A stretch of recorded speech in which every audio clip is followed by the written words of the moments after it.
Hi, kamusta po? Ito po si Dr. Tony Liachon. Ang ating topic po ay tungkol sa bigas, rice. The other day, nagkaroon po ng price ceiling para sa bigas. So, is the price of the rice right? Medyo tang-twister ng konti, pero may solution ako dyan. Kasi ang mga political issues, of course, di natin tinatakil. Pero syempre, ang nakikita ng marami, pagka may price ceiling ka, baka daw hindi na magtanim daw mga farmers. Ako naman, para hindi naman mag-overpricing sa kanin. Pero staple food yan eh. Of course, we know that the Philippines rice granary yan eh, particularly in Central Luzon. But because of many intervening issues, disaster, for some reasons, hindi tayo makakaproduce ng rice. No? Ako naman personally, nagka-cut down ako ng rice bilang doktor. Kaya alam niyo po ba, sabihin ko lang yung history, kung bakit ho ako nagpipigil sa rice. Okay lang kung kumain ho kayo ng rice. Kaya lang ang taas ho ng glucose load yan, glycemic load. So, maaari po kayong magkaroon ng diabetes or pwede po kayong tumaba. And then, pagtaba po kayo, maraming sakit na kaakibat. Ang term ho niyan ay metabolic syndrome pagka lumaki po ta. Mapapansin nyo, pagka meron tayong pasyenteng medyo overweight or tumaba po, tumataas ho ang blood sugar, tumataas ang cholesterol, blood pressure, tapos nagkaka-heart disease. Kadami meron ngayon gallbladder surgeries dahil sa mga bato. And then, marami rin may fatty liver disease. And then, marami may rayuma rin kasi hindi makagalaw dahil mabigat. Do you know that ang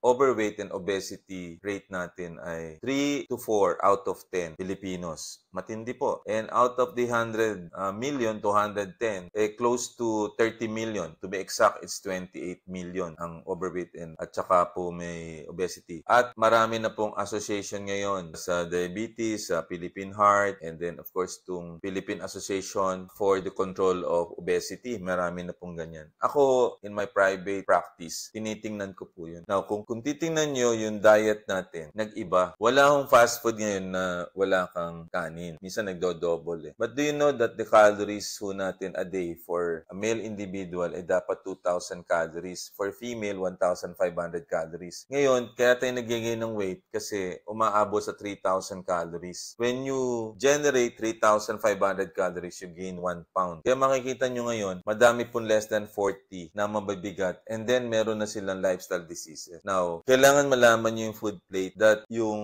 rice, yung bigas, o yung kanin, dapat limited lang. Okay? Ngayon, kung kayo ay mahilig sa rice, tapos kayo po ay, let's say, nagka-carpenter kayo, or kaya kayo nag-field work, meron kayong energy expenditure, okay lang yan. But if you will be sitting down lang the whole day, maraming problema kasi you can have sitting disease. Now, nanood ho ako nung Netflix nag-open August 30, yung Blue Zones. And one of the countries na na-feature dyan, kasi ito yung mga countries po na nakita nila Sardinia, ito pong sa Okinawa, Japan, and 3 other countries. Nakita nila 100 years umabot. Magugulat kayo na mababa ang glucose load nila. At napalitan nila yung kanin. Kasi ang kanin kasi, ang rice, hindi protected dyan by the typhoon. Kaya kita nyo pag nag-typhoon, sira na yan. At ang pinalit niya, maniwala kayo, kamote. Yun hong purple kamote. Root crop yan. And that's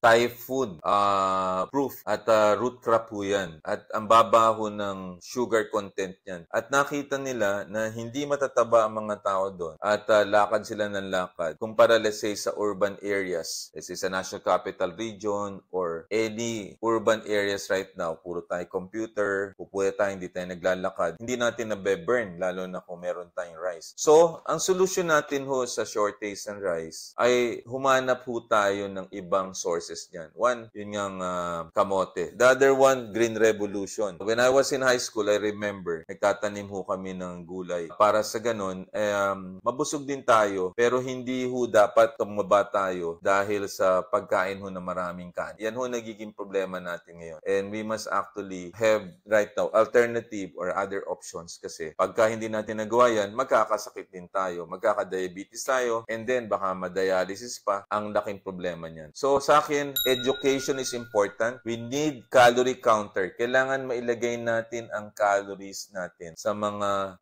chain of restaurants. Hindi naman yan anti-business, it's information. So we will not be faulted for not knowing the calories. The other one, I think the FDA, together with the Department of Science and Technology, should put labeling dun sa mga binebenta ho dun sa mga supermarket. Traffic light. Ginagawa na ho sa UK yan and other countries na pagka red light ka, ibig sabihin mataas ang content ng sugar mo. Hindi lang sugar, pati fats and then yung salt. And then kung all green ka, okay ka. Ngayon, if you will still choose yung red alert, hindi na mafo-fault ang government for not alerting everyone. So, dapat meron tayong solution. And I think, minsan nakikita natin some problems, pero sa akin, minsan silver linings yan and blessing in disguise. So, we turn that particular problem into opportunity so that kung may shortage tayo ng rice, we'll find alternative to fruits and vegetables, and then of course, kamote, and then pag nagtanim pa tayo niyan, we solve the climate change, we solve of course the flooding kasi absorb niyan, ang dami hong ramifications niyan. So think about it. Ako, I lost around 30 pounds from November of last year hanggang ngayon, and my numbers are good and I'm feeling all right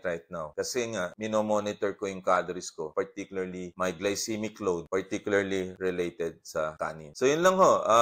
I think kailangan nating isipin. The price of rice is right?